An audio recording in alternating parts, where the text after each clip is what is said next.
the Phillies knock around the ball a lot all night. They beat the Nationals, and they have now won 2 in a row. Joining us right now to talk about it, as he does every Friday, is Scott Franzke, brought to you by Morgan & Morgan, America's largest injury law firm. Scott, how you doing today? I'm doing fine. How are you guys? Pretty good. So, Scott, my question to you was it a team meeting or just like a quick conversation? How would you categorize what happened to help turn this thing around? What team meeting? Yeah, exactly. Yeah. That's all I need to know. No pressure on my end. I guess they got together. I guess I don't know too many details. I mean, I've read what's been out there that a lot of people say that it did happen, and Rob meets with them on the regular, so a lot of times it's just advanced meetings. They get together. They're all in there as hitters getting together. So I don't know. I know Casty was in the bathroom. I don't know. He just said that nothing happened, right?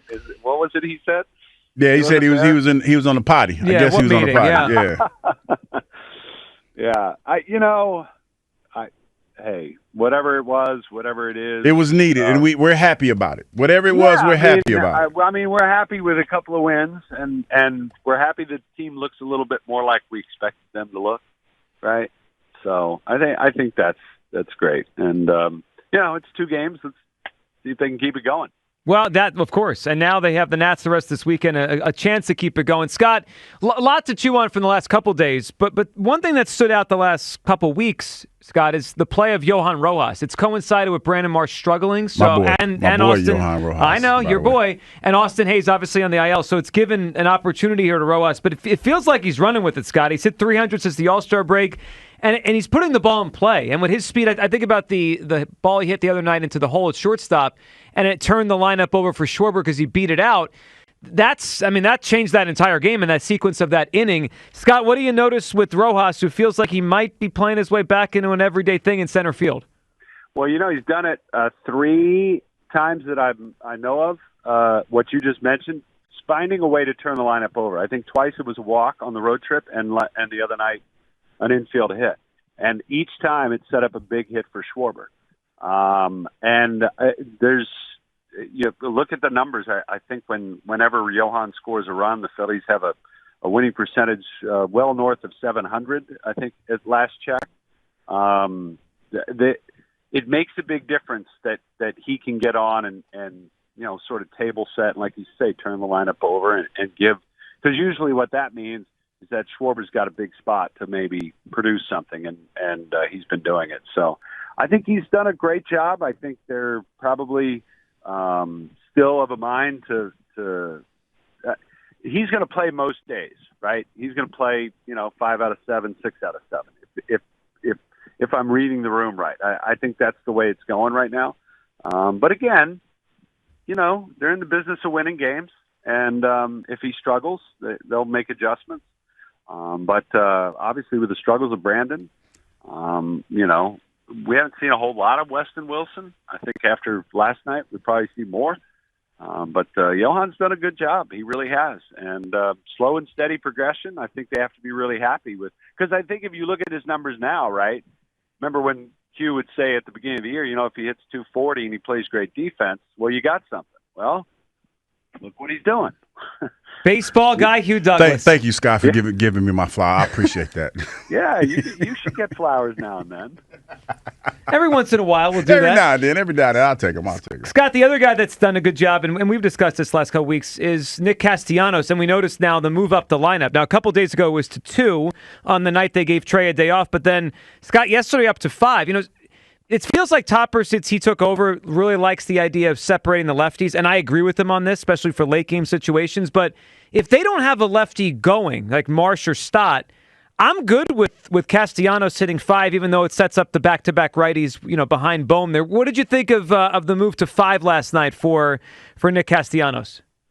Yeah, I think you'll probably see it for sure against lefties, and I think you'll see it against bullpens that don't have an overabundance of lefties. I do think, again, I think you're going to you're going to see some mix and match there. And I know he doesn't really like to run the three guys in a row, Bohm, Casti, JT, whatever order you want to put them in, but to run the three righties in a row. He just doesn't like to do that as much because, again, how many does a reliever have to face? It's three. And so that makes it an easy pocket for an opposing manager. And none of those guys are ones you're going to hit for, right? They're not going to get pinch hit for. So, again, I think ideally they still want to see Stott back to where he was last year, putting the ball in play, not striking out, hitting 280, or somewhere thereabouts with some extra base power. If he does that, I still think he's going to hit fifth because I still think they like the idea that with those other guys, Harper and Bohm, if they're on base, he wants a guy who's going to be able to do something and drive it around. Now, maybe not every day. And Casti may very well be, it may be Bohm, Casti, Stott, JT, something like that. The lefty, whether it's Stott or Marsh, whoever might be hot, and then JT. So I do think there's some options, and I do think you'll see him riding some hot hands here and there. Scott, we're talking with Scott Franzke here on a Franzke Friday. Next week, the Phillies go to Atlanta, and I was thinking about the rotation this morning because I think Tyler Phillips is up for that first start if they want to give it to him. But with an off day, they could skip him, Scott, and go to Wheeler to start that series. Do you think the Phillies would consider doing that? And kind of, because you think about it, they're up 7 right now. They've held this lead around 6 or 7, 8 for a while. They could really deliver a knockout punch next week to Atlanta if they choose to kind of prioritize it that way, or they could keep going with more rest and prioritize the big picture. How do you think they might play that in Atlanta next week? I think there's a better than 50-50 chance that they do what you're talking about, and that is skip Phillips at least, right away and not have him lead off that series. His struggles are he's definitely struggled the last 3 games. And again, I think Rob said yesterday, we're not there yet. We'll look at it. They're really interested in monitoring Zach and Nola. And they're really interested in checking in with Zach and Nola throughout the week. Zach has his routine, and he likes to know when he's going to pitch, and everybody can appreciate that and understand that. And part of that is if he knows when he's going to pitch, he knows when he does his bullpens, and he knows when he does his just touch and feel and his light throwing. And so I think what it boils down to is that how he feels coming out of a regular bullpen session. If he feels good, feels strong, they might go for that and say, all right, you're going on normal rest.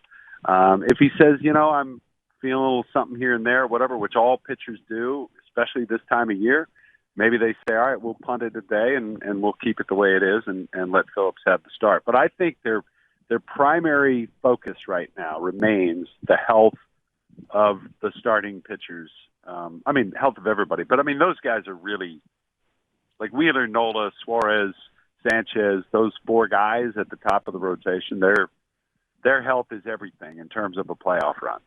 Yeah, it's the key. And we saw it a couple years ago when Wheeler and Nola got going, and Suarez. They made it all the way to the World Series. Scott, speaking of starting pitching, I'm not sure if you saw the full details. You probably saw something about it, the headline that was out yesterday. The Major League Baseball considering a rule change in the future where starters would have to go 6 innings. Now, there's a couple ways that they could get around it. It would be the idea of if they give up 4 runs or get to 100 pitches or they're hurt, and that would require an IL stint afterwards, so you can't fake the injury. But just on the surface, what do you think of that idea? And we've gone so far away in baseball, away from the starting pitcher. The Phillies are kind of old school with the way they do it. But do you like it? Do you think something like that could make some sense moving forward in Major League Baseball? I just wonder why we're trying to reinvent. I think what they should probably do is just have players at the minor league level learn to throw 7 or 8 innings at a time. And then, so when they get to the big leagues, it's not such a shock to try to have to do that. If you implemented a rule like that, it would take 5 years for development organizations to change the way they're developing players, the way they're developing pitchers, because they don't develop them for 7 innings or even 6 innings. They develop them to pitch 4 and 5 innings at max velocity and max effort. and try to stay healthy with that. And that means a lot of extra rest, right? I mean, they're getting tons of rest in between starts. They're not throwing, high pitch counts during games. And that's baseball wide. So I think it would take a while for them to do that. To honestly do that, you're going to have to give the minor leagues years to start to redevelop pitchers so that they can lengthen them out, I think. It would take time. I agree with you on that. I don't know why we have to mandate all the managers' moves all the time, but I don't know how that makes it a better product necessarily. The clock I can understand. I understand how that makes it a better product, seeing it in action. And this I don't know, maybe it turns out to be a great idea. But I don't know I don't know how it makes it a better product. Yeah, I don't know. I mean, I think they're trying to almost reverse engineer excitement and a change and making the starting pitcher relevant again. But instead of doing it the normal way, like you said, like developing them, it's almost like they're going to force teams to do it with a rule change. We'll see. It's certainly an interesting one. Scott, appreciate you as always. And we'll be listening tonight and this weekend with the Nationals in. Thank you, Scott. Sounds good, guys. Take care. There he goes. Well. Scott Franzke, who was obviously in the call last night and will be tonight. Phillies and the Nationals. Aaron Nola on the mound for the Phillies.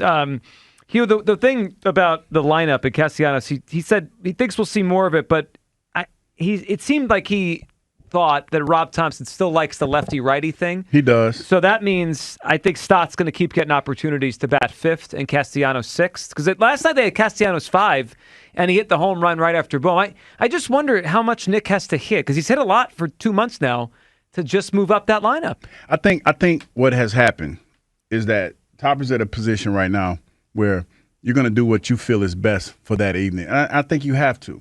Like you talk about the other night when he rested Trey, and Trey came back and he had the game that he had. 3 hits last night. Yeah, man. I mean, it's to the point now where I feel like you have to do what you feel is best for the team in that moment instead of just, going with the mantra that, guys are going to work their way out of it, because we're getting down to it. We're getting closer to the postseason. So, yeah, you can't be playing favors. Not saying he's doing that, but you can't just be stuck in your ways. The other thing I like Scott said there, he gave it a more than 50-50 chance they're going to skip Tyler Phillips next week and pitch Wheeler to start that Braves series. You know what I want next week in Atlanta? I want a knockout punch. A sweep. Knockout punch of the Braves, Hugh. I want to be able to come in here next Thursday or Friday, whenever the series ends, and say, see, the division is over. So now. you want to be able to pump your chest. You want your victory. I want to celebrate. I'm not mad at you, as you should. If they're up 10 next Thursday, you'd be silly if you didn't say the division is over. I mean, as you should. Pump your chest out. Knockout punch next week in Atlanta.